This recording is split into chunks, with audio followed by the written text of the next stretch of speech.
Yeah. But Cueto, I think that was really smart. Yeah, no, I mean, and Cueto's got a 2-year option.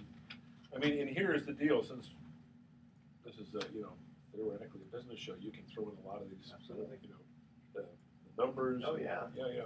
Yeah, because some of these guys, see, those two, I think, are, it's a lot of money and all that, but at least I think they were smart. Guys like Peavy and I guess, is Hudson finally done now? Hudson's done. The thing about Peavy, though, Peavy's not that old. But the thing is, he's a bulldog, and if you can they're going to try to squeeze whatever they can out of him. And you got to remember, he was an all-star. Yeah. Well, yeah. No. Listen. I'm not saying he was an all-star too. Yeah, I'm not saying that the problem is you wouldn't have him on your staff if you had an alternate. You bring up some young guy. They brought up Heston last year. They caught lightning in a bottle for the first half of the season. I don't know if you remember Ryan Jensen back in 2000. He had a couple of good. He had a very good first half. Yeah. And then the league caught up with him. Same thing. That's the thing. Heston's going to be their middle guy now. So yeah, I like him. I think he's got potential. Okay, should we get Shooty on the phone? Yeah, let's do it.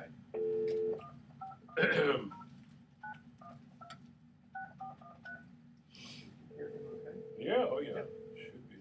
I can just hear him phone. Oh, don't let me forget. Okay, so you know what? Those grass goals still haven't sent me the main stay. Oh, okay. They did this, and then tell me if this looks good for you too. Okay. Hello. Okay. Shooty? Yeah. It's Edward Brown and Bruce McGowan.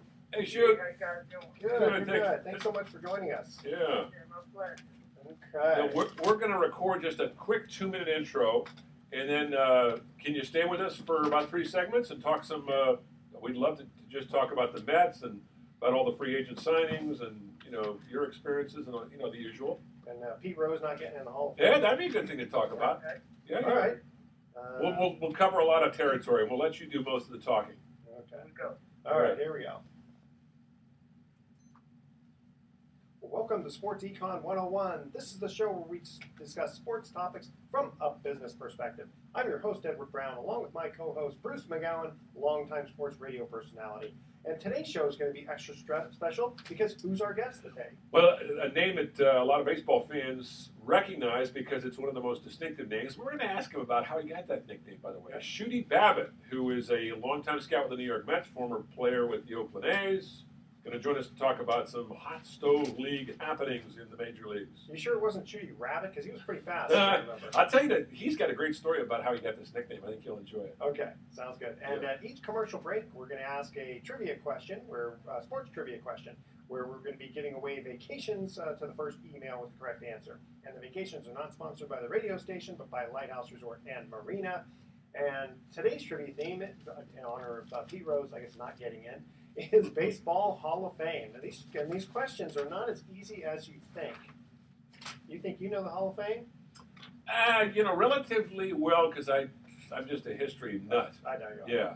I'm just teasing you. Yeah. Okay, and when we come back, we're going to introduce Shooty, as well as we're going to talk about some of the free agent signings, Pete Rose not getting into the Hall of Fame, all that kind of fun stuff. And this segment of Sports Econ 101 is sponsored by Pacific Private Money, providing mortgage investments that are currently yielding over 8%, secured by real estate. Doesn't get any more conservative than that. They've been paying that now for over 2 years. Wow. Yeah, they pay monthly distributions, compounded to about 8.5%. You got to check them out at pacificprivatemoney.com. And when we come back again, we're going to reintroduce, because Shooty's been on our show before. Yes, he has. We'll talk about some baseball and some other sports, all right? Sounds So good. stay with us because you're listening to Sports Econ 101. I'm Edward Brown, along with my co-host, Bruce McGowan. Stay with us. We'll be right back. All right. Okay. All right, be ready to go here. All right, let me just save this file. Where are you, by the way, today, Shooty? I am home, chilling in the Bay Area. Nice. There you go. Nice day to chill. Yeah. I just finished a walk around the Bayfront Trail here in Marin with my dog and my best friend, because we're both going through some rough times with family health problems. Oh, So, man. yeah. It's nonstop. I lost my dad in June. Oh, I'm sorry, man. So that was the double whammy for me. So, life has a whole new meaning. And I got an aunt who's 86 and needs help. Yeah. And like I said, we could all cry on each other's shoulders, man. Yeah. We I can. lost my mom last year. My mom is going, and my dad 2 years ago. Now my wife's got cancer, so I'm yeah. Well, like I said, man, peace of mind is valuable. It is. All right, let's get We can get it. Yeah, exactly. Here we go in our second segment. Welcome back to Sports Econ 101. I'm Edward Brown, your host, along with Bruce McGowan. Bruce, please introduce our guest. Yeah, Shooty Babbit has been on the show before. He's an East Bay native from Oakland, Berkeley, and he, of course, played with the Oakland A's, his hometown team, back in the days of Billy Martin. He has been one of the best and most consistent scouts in the major leagues now for going on 20-plus years. Working now with the New York Mets. And Shooty, welcome to the show. And I got to ask you, first of all, let's talk about the Mets because a lot of our listeners are from the East Coast. I didn't expect them to win the National League pennant. I don't know if Edward did. I don't know if you did, but they had quite a run. Talk a little bit about what happened to this team. How did this whole thing develop? Because they were supposed to be a contender, but not a pennant winner in 2015. Well, first of all, guys, I'd just like to say thank you very much for having me on the show. Absolutely. It's truly an honor and a pleasure. And thanks for, the great George Devine, or late George Devine, guy I really had a lot of respect for. I used to ask him, I said, how did you know if they like you? Fine. He said, well, shoot, I'll keep it simple. If they ask you back, they like you. That's a good way of putting it.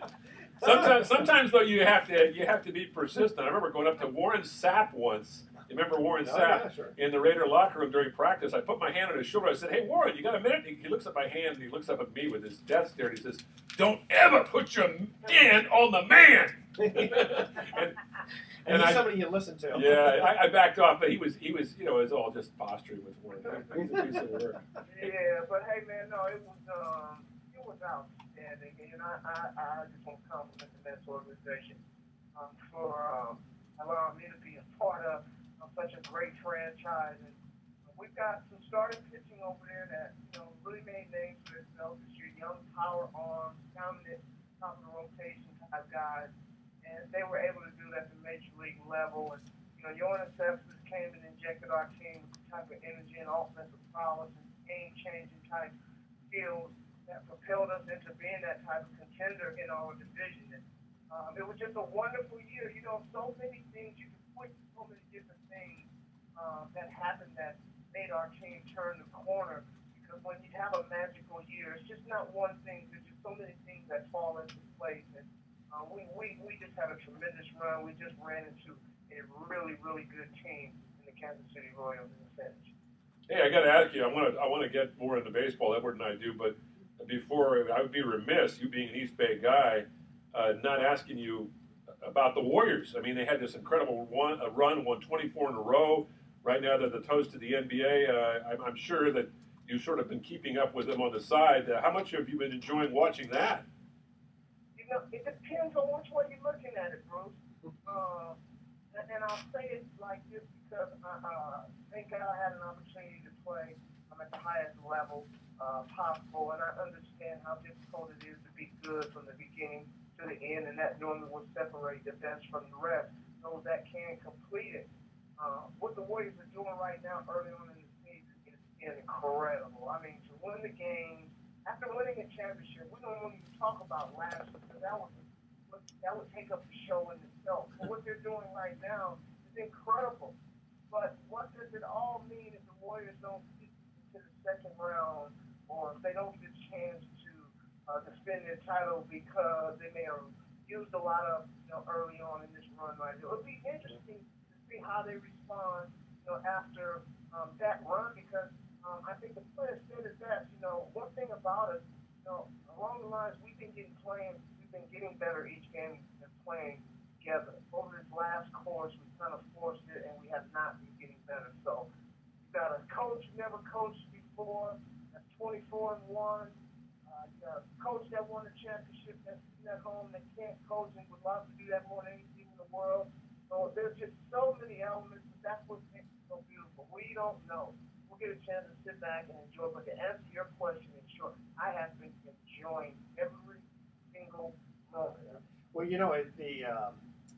the thing that was really tough is that they had a 7-game Wasn't it 7 games on the road? 7-game road trip in 2 weeks. Yeah, less than 2 weeks. And they said, I mean, you looked at that Milwaukee game, and they did look gassed. They really did. And they said that nobody has ever won all 7 games on the road. That's right. And there's a reason for that. Yeah. No question. Yeah. I felt Jason Kidd, and I know the way that he played the game from his early days at St. Joseph. He was a runner. He was a guy that you would hate to defend you because he would just wear you out because he's in your kitchen all day long. And I guarantee you, he told his guys, we are going to run them until their tongues come out. And that's the way that they went about it. And that pretty much was the end of the street right there. Because, I mean, come on, these guys are human beings. So. Yeah, it's funny. It reminded me that when I played a little basketball, just pickup games like, after college type of thing, I always wanted to go against the biggest guy because I knew he'd be slow. Because I was so slow, I hated going against these guys who were too fast. That's funny. I always thought if I could go against a smaller guy, but that smaller guys always get by you. That's the trouble. Yeah. Well, let's get back into baseball. I mean, this has been a fascinating offseason in free agency, and one team that has made some noise, certainly, the Arizona Diamondbacks bringing in Zach Greinke, but their competitors and the 3-time World Series champions in the last 5 years, the San Francisco Giants go out and get Jeff Samardzija and Johnny Cueto, and suddenly their rotation is pretty formidable. I know they had to spend a lot of money. It's an even year. Yeah, well, that's right. That's right. For those that don't know, the Giants won in 2010, 2012, 2014, and that's 2016. What's your prognosis right now? Early prognosis on what the Giants have done with their rotation, with these veterans guys, Samardzija and Cueto, to augment Madison Bumgarner? Well, you have to remember that I was with the Arizona Diamondbacks for 15 years, and I went over for the expansion draft, and we won the World Championship in 2001, and it was because of the great year that we had, but in the end, it was because we had Randy Johnson and Kurt Schilling pitching Game 1 and Game 2, because they are horses, legitimate aces. You need the support of your ace. Now you have a guy in Cueto who has been an ace, who can pitch like an ace, Marja, who was truly a 3, that can pitch like a 2, that has an opportunity to pitch in that I should be a 2, and in his number 3 spot. It's only going to make him better. And you know the success that the Giants have had with starting pitching. And I guarantee that they're banking a lot on that because this is still somewhat of a virgin arm, if you will, because he started pitching in the rotation in 2012, been a reliever most of his career. He is a horse. And I read an article today, and John Cooper, who had him over with the White Sox, feel that the lack of success that he had over in Chicago was his fault. It was kind of a communication thing. And what I read in between the lines is that they just could not get Margin to believe in what they were trying to tell him. Instead of throwing harder, throw a little softer. Instead of adding some, subtract a little bit. And I think that's that football type mentality that sometimes it takes a while for you to mature from. So it's like young folks, man. You want to go hard. When one day they understand that the slower you go, the better that it is. Well, good point of that. Hunter Strickland, the guy throws in the high 90s, low hundreds, right? And I mean, he's really good. But the problem is, every ball, if you were watching the gun, it was coming out exactly 98 miles an hour. And so eventually, guys like Bryce Harper caught up to it. Absolutely. So it'll be great. I mean, you can't discount anything that they've done. They're a tremendous run over this 3 World Series champions in the last 5 years. I think speaks for itself. So they went out. They're going to be players. I think Zach Greinke going over to the Diamondbacks kind of brings a little more parity, if you will, in that division. Gunslingers will be gunslingers. And in a great situation over there with the Dodgers with Kershaw, but just like in the Wild Wild West, town was only big enough for one guy. Hey, Shooty, stay with us. We got to cut to a quick commercial break, and I want to ask you, but before we do, are you friends, or do you know Charles Scott? Absolutely. Yeah, I've known Charles since he was in not grade school. I guess he was in high school. Junior high. I used to buy them beer, unfortunately. Yeah. I grew up down the street. To a Charles Scott, for those that don't know, is a baseball lifer. He's been a scout, and he has I think he's got some kind of hitting academy here in Marin County. Yeah, absolutely. Yeah. Okay. Yeah. I'll tell you a long story later on. Okay. Here's our first commercial break about the Hall of Fame. Who was the first player inducted into the Hall of Fame that had played as a designated hitter also? Good question. All right. Yeah. So you're listening to Sports Econ 101 with Edward Brown and Bruce McGowan and our guest Shooty Babbit. Stay with us. We're going to be right back. All right. Good stuff, Shooty. It moves along really well when you're on the show. It's great. Yeah, that was one segment. How's the rest of the family doing? How's your kids? We're good, Bruce. We're good. You know, my oldest boy drafted by the Dodgers and went out. Played a couple of years and got released, so he's back home. He's a father now. Him and his college sweetheart put the cart before the horse. Yeah. You know, they saying how it is to pull that buggy when his wheels are not but part of life. But thank God everybody's good. Kids are good. My baby boy is a senior in Cal State East Bank playing for Darren Lewis up there. So Oh, cool. I graduate in June. So man, I'm gonna get a raise in June. God will. My last one off the payroll, man. I'm gonna get D-Lou on the show. I was thinking about him. He's having a great time over there, and I've forgotten. Yeah. Fine gentleman. Yeah, he is. Dusty named his son after him. Well, hey, I got to tell you, Shooty, my wife and I just became empty nesters. We've been married 26 years, and we have 2 kids, and the second one just went off to college. And I was a little concerned about how it was going to be without her in the house. But I got to tell you, we're really enjoying it. And we have good kids. It's not like we had wild kids or anything, but it's pretty cool. It's a time and place for everything, man. Yeah, That's it. What does the Bible say? You train them when they're young, and they won't depart from it. And I got a 10-year-old, and I'm probably going to be taking care of her till I'm 77. So It keeps you young. It does. Oh, but hey, listen, Shooty, I'm very blessed. I'm very blessed. All right, here we go. Welcome back to Sports Econ 101. Again, I'm Edward Brown, your host, along with Bruce McGowan. When we get to the first commercial break, we asked this trivia question. Who was talking about the Baseball Hall of Fame, who was the first player inducted into the Hall of Fame that had played as a designated hitter also? I know my grammar's not correct on that, but that's how it's That's okay. I'm drawing a blank. Shooty, do you have an answer to that one? No, heck no. I'm drawing a blank here. I know there have been some great DHs, but I'm trying to think of a guy who is this a guy who used to be a regular player and then became a DH? Yes. Absolutely. Henry Aaron? No. Okay. Just a tad after that. A little after that. Yeah. And he was also a coach. He was a manager. I think he was the first black manager, wasn't he? Frank Robinson. Frank Robinson. I forgot. That's right. Yeah, that's right. Yeah. Great story about Frank Robinson. First day managing in the big leagues with the Cleveland Indians. Opening day, he hits a game-tying home run in the bottom of the 9th inning at the age of, I think he was 40 at the time, in Cleveland. Imagine that. Your first game as a manager in the big leagues, you're the first African-American manager, and you hit a home run. He's a player manager. And he hits a home run. That's awesome. To tie the game, and he ended up winning the game.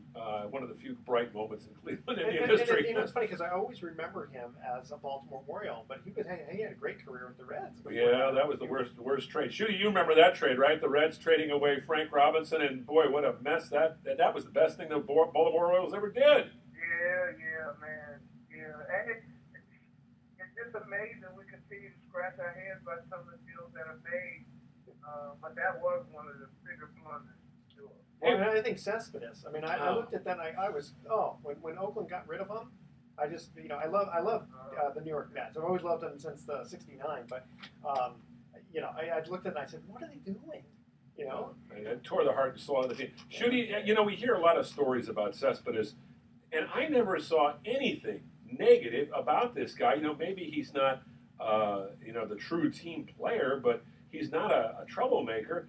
And I keep hearing people saying, "Oh, I don't know if this team wants to pick up Cespedes. He might be a disruptive figure because, or whatever reason." Yeah. Well, for what? I mean, tell us a little bit about him because I know he's not a real outgoing guy. He's from Cuba.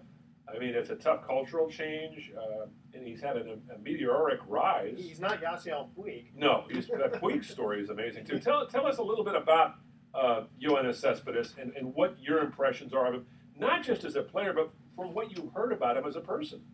I love the guy. I call him Young Woody Man. I mean, I know that's not probably a proper thing to do to put that type of hat on any player because I feel Woody Man was probably the best one to ever strap him on. But there were times that he would do things that would make you think about Woody Man. There are finishes to a swing. I mean, there's similarities to the body.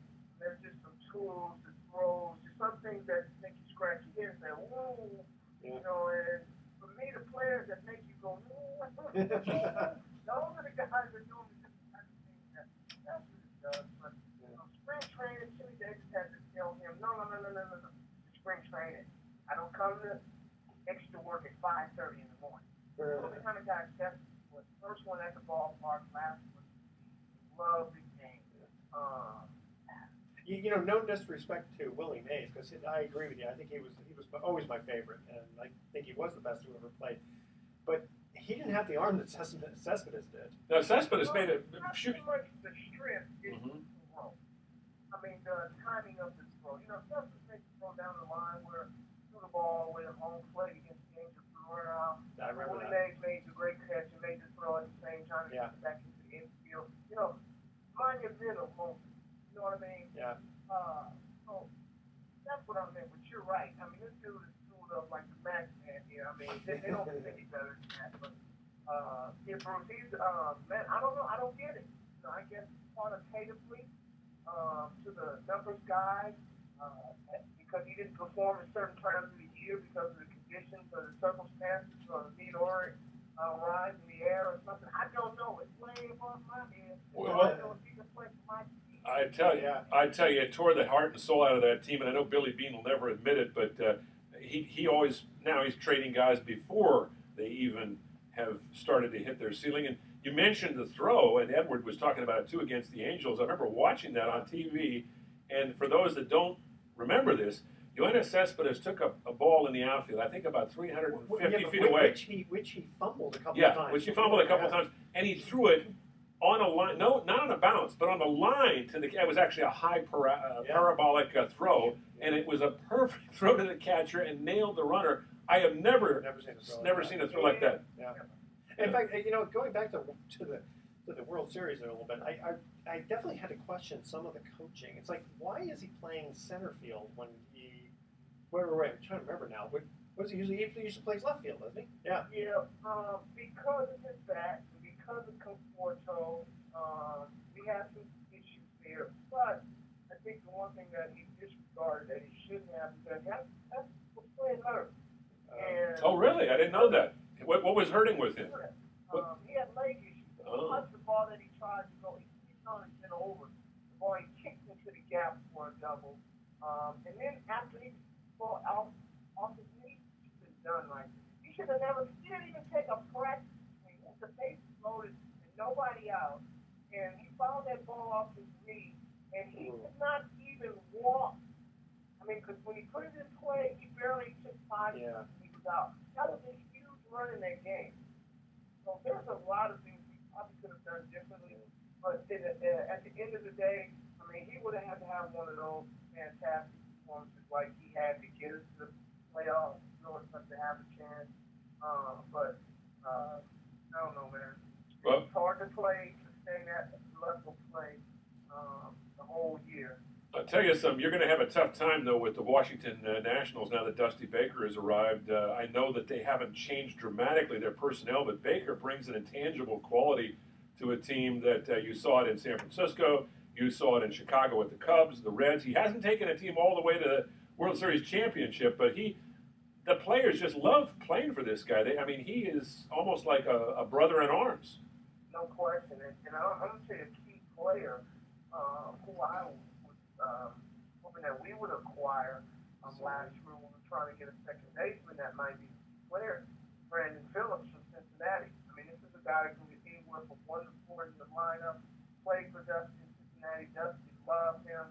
He would jump right in there after the Nationals lost his shortstop in Desmond. Brandon plays second base. I mean, he'll give them that same offense. So the Nationals have great starting pitching. I mean, they have been in that division prior to taking it from them this year. So Mike Rizzo has made some big time moves, and they're trying to get better. So, you know, the great thing about all the moves that have been made this year during the hot snow season is that it gives a lot of teams different stuff.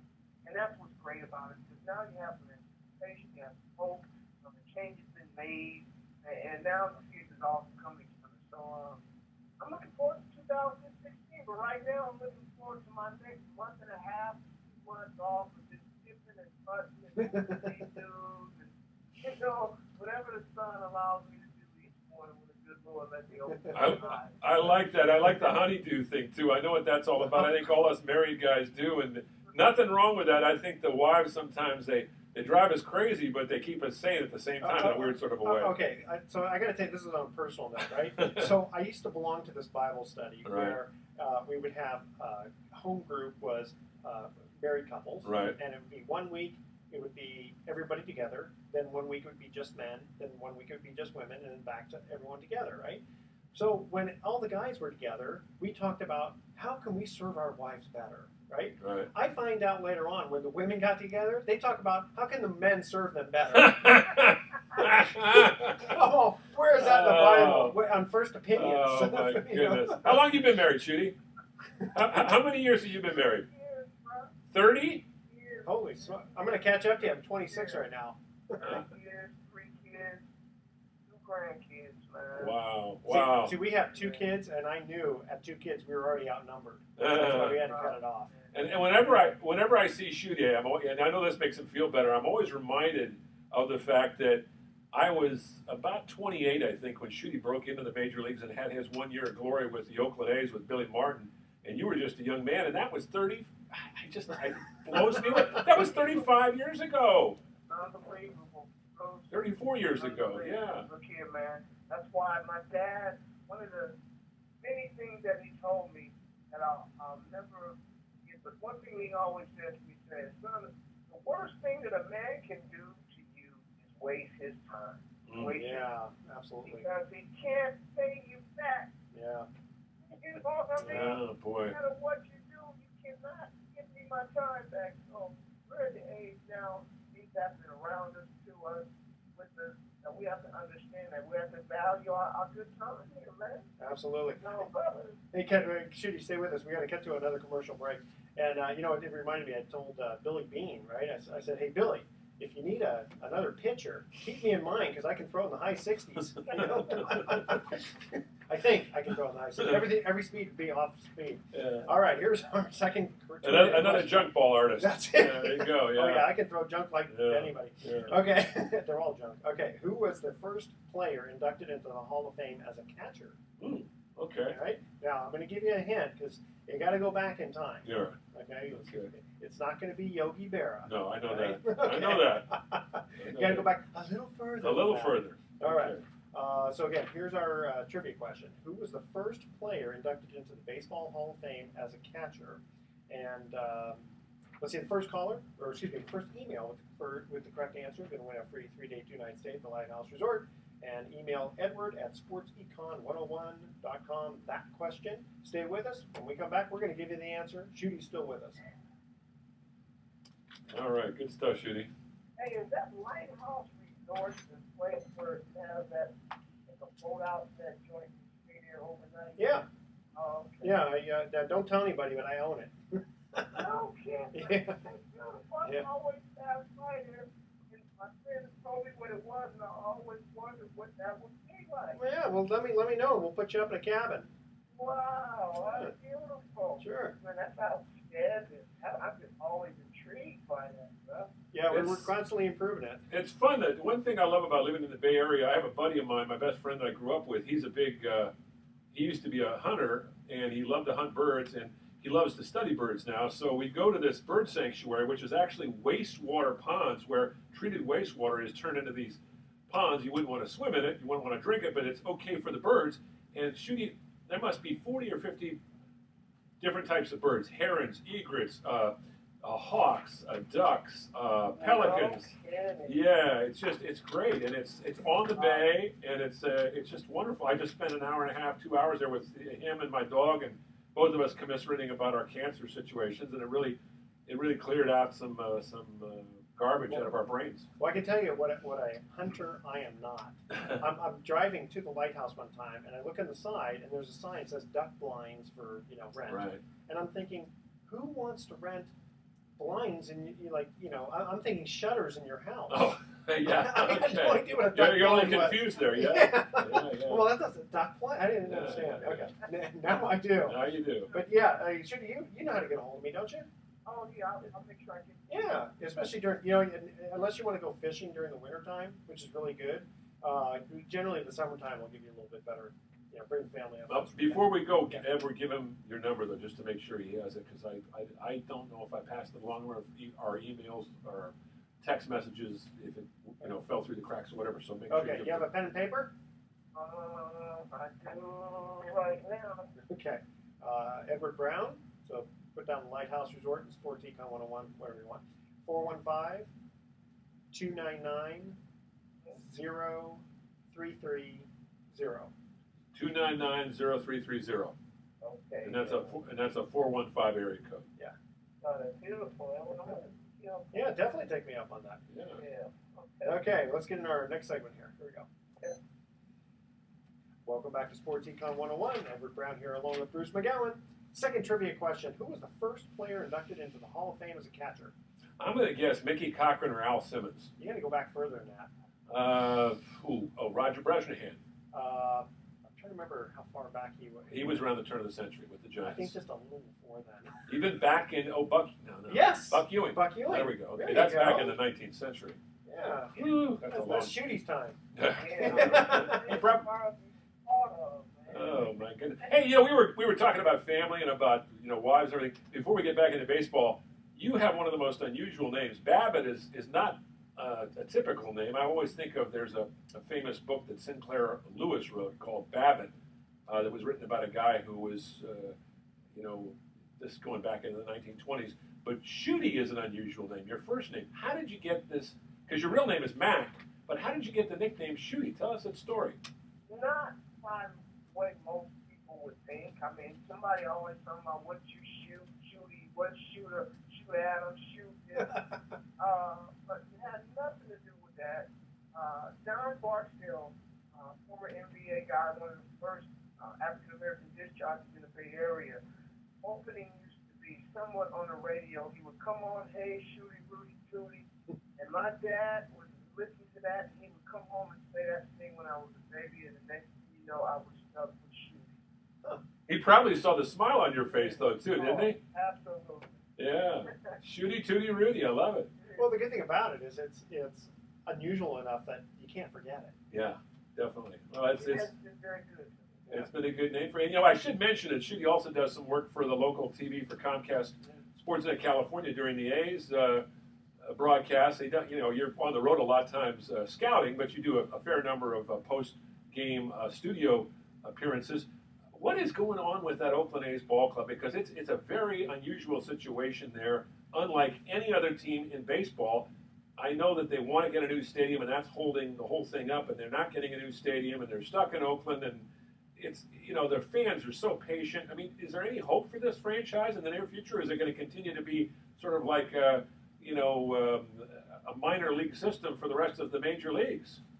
Well, I would think there's definitely hope. I mean, there's been a tremendous amount of success that has taken place in that building. And I know most of the time it's always directed at how many world championships. Well, if you look at the time that they've been there, I think that organization hoists as many as anybody in baseball with the exception of the New York Yankees. For the period of time you're talking about, yeah. Yeah. Yeah. So, unfortunately, when you're in somewhat of a small market club, you have to buy low and sell high, and just be very creative in what you do, and you just can't go out and spend a lot of money and plug a hole here.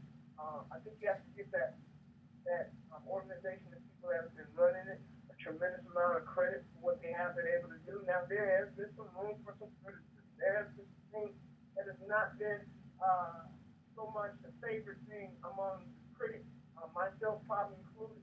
But I also understand how tough it is to be the person that has to make the decision that has to be made, because most of the time everybody else, if it's that tough decision, probably is not with you on making it. They need a stadium, bro. But they need to make the stadium, and they need to build it right here in Oakland, so the team can benefit from all the other things that the other teams are benefiting from. But Man, look here, I hate to see something happen to the green and gold because I've been born and raised in that stadium. As a kid, I got a chance to watch that team. I was born, blessed, had an opportunity to play there.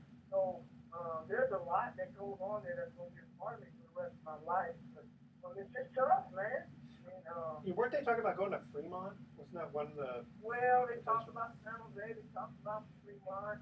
There's so many politics that are involved. You would think that they might be able to get something done out there on that Livermore corridor out there somewhere. I mean, I think that's still close enough, but it's just so much bureaucracy and so much crap going on, man. You got all those naval bases down there and all that stuff, all that land. I mean, Well, and how many hundreds of millions is it going to take? It's going to cost about half a billion minimum. And what about the have you upgrade? been watching how much these guys get paid lately?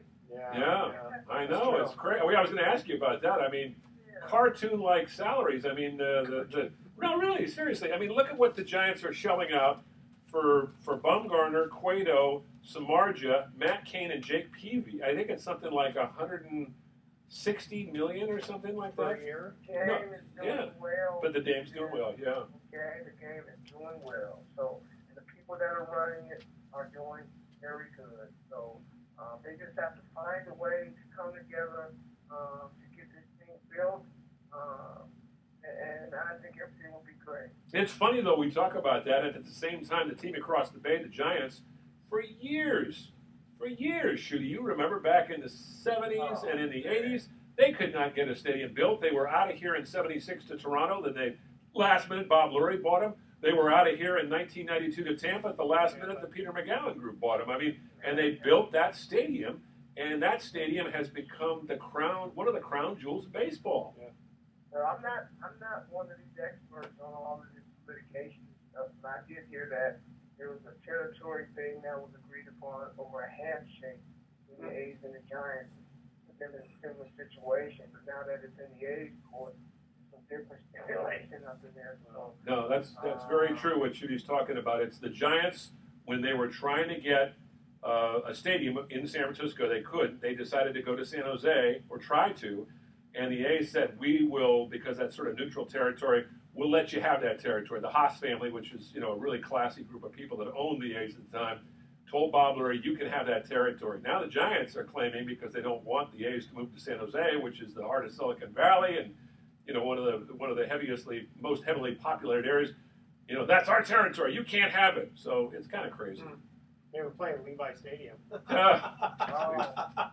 Boy, we can get into that's a whole different ball game. Boy, that is. It might be the best thing for Oakland that they don't have to go down there, man, because like I said, they don't belong down there anyway. I mean, they belong in Oakland, and that's why I would like to see that. You know what I mean? I think the Giants have a right. I mean, and it does create an issue. I mean, the San Jose Giants is almost like the Major League Ball Club down there. They do a tremendous job down there. The people in San Jose do a tremendous job of supporting that team. So, and Oakland deserves the A's. They deserve the Raiders, and they're not going to have the Warriors much longer.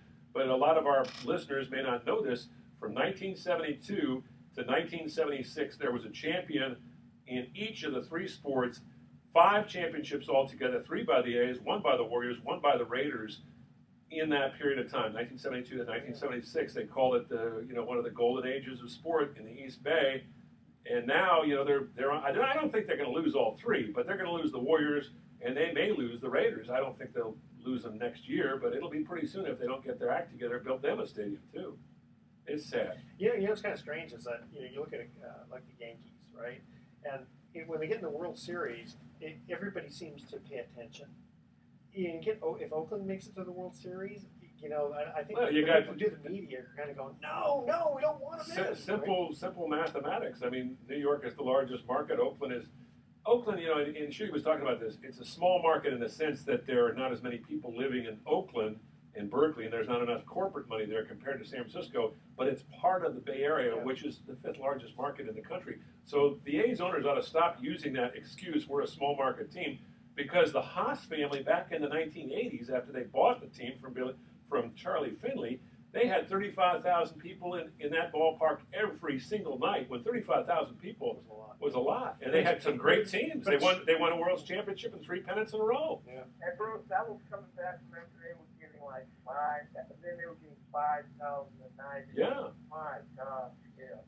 You know, it's kind of strange because there's some. Well, I guess it happens in New York too. You know, some people they love the Mets and they hate the Yankees, and some people, you know, they love the Giants, they hate the A's, and I can't see that. I mean, if you're from like me, I'm from the Bay Area, and you root for either team. Well, they don't go up against each other very often. I don't get that either. But Shooty, you being an East Bay guy, obviously you grew up, as you mentioned, bleeding green and gold, and there's a more of a sense of community about those teams than there ever was. I hate to say it, Giants fans will disagree with me. I'm a Giants fan, but there was more of a sense of community about those 3 teams: the Warriors, the A's, and the Raiders than I think that there has been in San Francisco over the years. I may be wrong, but I believe so. Yeah, it's hard for me to speak about what goes on over there in San Francisco because I'm a across the bay guy over here. I'm an East Bay guy to the bone. I just know that they go to work every day, hard workers over here. There's a lot been said about some of the fans in Oakland, but the 15,000 to 18,000 that are out there every night have been loyal every year and every year in and out. And I mean, even though sometimes when the product may not reflect that, they should have that type of attendance. When they did have 35,000 in there, you do have the loyal baseball fans. I think that's the fabric in the room that's going to keep here at Oakland. And eventually they will do something better. Well, Bruce, you remember when the Warriors played in San Francisco? Sure. What was it? How big a deal was it when they went to Oakland? Not a big deal at all because the NBA was not a big deal in those days, even though it was popular with certain fans. But you have to remember the Warriors at the time played at the Cow Palace, which was in Daly City, just across the borderline from San Francisco, and they played at Civic Auditorium in downtown San Francisco. And they played as soon as the Oakland Coliseum Arena opened. They played a number of games over there, and that was easily the best venue. And Franklin Muley actually initially, the owner, wanted to have the team playing all over California, playing in Sacramento, playing in San Diego. Well, that's why they're called the Golden State Warriors. But eventually he decided we're going to move over to Oakland because that's got the best facility. And they have become Oakland's team. Now they're the Bay Area's team, certainly, but they are Oakland's team. And I think it really hurts a lot of people. We're going to see a much different kind of a fan, higher, it's more of a corporate crowd. Well, they're the only basketball team that's the Bay Area. Yeah. Right? And it's even baseball. You got the Giants and the A's. And Football, NFL, no, you're right. You're right. Again, Shooty, back to the Warriors. I mean, you talk about a team that was down and out with a bad owner, Chris Cohan, who didn't know what he was doing.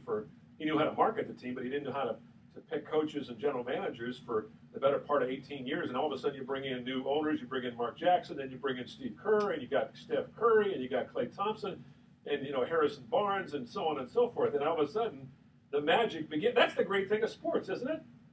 Yeah, well, I think the last 3 names were the most important ones. I mean, the other guys are facilitators. And, I think, Bruce, you or Eric can probably coach Golden State Warriors right now. I can't stand there with a real nice guy sitting on his point and act like he's throwing up a players and let them boys play. I think Chris Mullin should get a whole lot of credit there. You don't hear his name, but he was general manager with the Golden State Warriors when they selected Steph Curry. And a lot of people, including myself, that's why I stick to baseball and being an evaluator. That's what I'm considered professional because I can recall when I saw Tim Duncan playing at Wake Forest, I said, that's just dude. Stinks. I hate a player that just runs up and down the court with no emotion, no attitude. This man is so powerful. Guess what? This great big fundamental is going to be a landslide first time. Oh, absolutely. Hey, Shooty, we have to cut to another break. When we come back, if you can stay with us for just one more minute, I want to ask you about Pete Rose in the Hall of Fame. Okay? All right, so here's our last trivia question. Who was the first female inducted in Baseball Hall of Fame? The first female Baseball Hall of Fame. Gotta be somebody in the front office. Marge Shot. She's not even in the Cincinnati Hall. She should be in the Cincinnati Hall of Shame. Yeah. That's a good one. Oh, that's a good one. I like that. Okay, stay with us. Right. When we come back, we're going to get the real answer to that one. You're listening to Sports Econ 101. Don't touch that dial. That's good. pretty sure a I lot remember of people don't know her. Sports but- Illustrated wrote a piece about her back in about 1991, or not right around the time the Reds won the World Series. Yeah. And what a sad lady she was. Yeah. I mean, she was actually fairly bright, but she had so many problems, and her husband was just a complete jerk, and It was deep rooted, bro. it was deep rooted. Yeah, well, it's like Donald Trump. Donald Trump, I was telling this to Edward, it's not that Donald Trump really believes in what he's saying. He may be believing it, but he wants attention. I'm convinced the guy didn't get enough attention when he was a kid, because look at all the stuff he's doing to get attention. You know, I have to be a millionaire. I have to have beautiful women. I have to be on television. I have to be the president. I have to have a toupee. Yeah. Okay. Yeah. All right, here we go. We're gonna quick. I don't think that is a toupee, though. I think it's It's comb over he's type got thing? comb over. Yeah, yeah. All right, we have just a couple of quick minutes. Okay. Let's do it. All right. Welcome back to Sports Econ 101, and last time for today, I'm Edward Brown, your host, along with Bruce Brangalen. Third trivia question: who was the first female inducted into baseball's Hall of Fame? I got no clue on that one. Okay, a lady named Effa Manley, Oh, yeah. showing dedication to 17 Negro League members. She owned That's the right. Newark Eagles. That's right. All right. Very so good. now, Judy, I want to ask you before we have to leave. What do you think about Pete Rose in the Hall of Fame and not getting in, etc.? I think it's a shame, but I think it's the right thing because you cannot bet on the game as a player. And Pete Rose not bet on the game as a player. I would have been okay with it as a manager because it wouldn't have had anything to do with what he did on the field. And I think what he did for 4,000 something hits that will never be touched. Pete Rose epitomized the hard-nosed, ball-playing guy that the game should have represented. But lied about it. That's the number one rule in the clubhouse. And it's unfortunate. But in my opinion, as a player, bet on the game while you're playing, I think that's the You know, one thing you mentioned about being the manager, I asked somebody that question. I go, what's the big deal? You know, what a manager? He says, well, the one thing about it is if you are managing, then you can kind of figure out which players you're going to use in your bullpen to win a game. Maybe and it doesn't necessarily mean the outcome, but you may play players differently. I couldn't agree with you more, and I agree with what Shooty says, though. I think, you cannot bet on the game and then lie about it afterwards. But he also admitted it, and then he lied about it. So, he lied about it on several occasions. He liked the Palmero thing. He pointed at the camera. Yeah, but he's not. He's really, really, really telling the truth this time. Yeah, but he's got a gambling addiction, and he hasn't addressed it. All right, guys, we got to cut out for today. Shooty, thank you so much for joining us once again. Here's our thoughts for the day. These are Earl Weaver quotes for the day. Nobody likes to hear it because it's dull, but the reason you win or lose is darn near the same, pitching. And I became an optimist when I discovered that I wasn't going to win any more games being anything else. I like that. Okay, tune in next week to Sports Econ 101. We're going to be discussing sports topics from a business perspective, giving away more free vacations for answering sports trivia questions. Thanks for listening. On behalf of our team, I'm your host, Edward Brown. We'll see you next week. Good night, America. So long. All right, Shooty. All right, Judy, thank you so much. Thanks a lot now. All right, don't forget to get in touch with me, all right? Okay. Have a great winter. We'll see you out at the ball yard soon in the spring. Thanks a lot. All right, man. Take care. He's a good guy.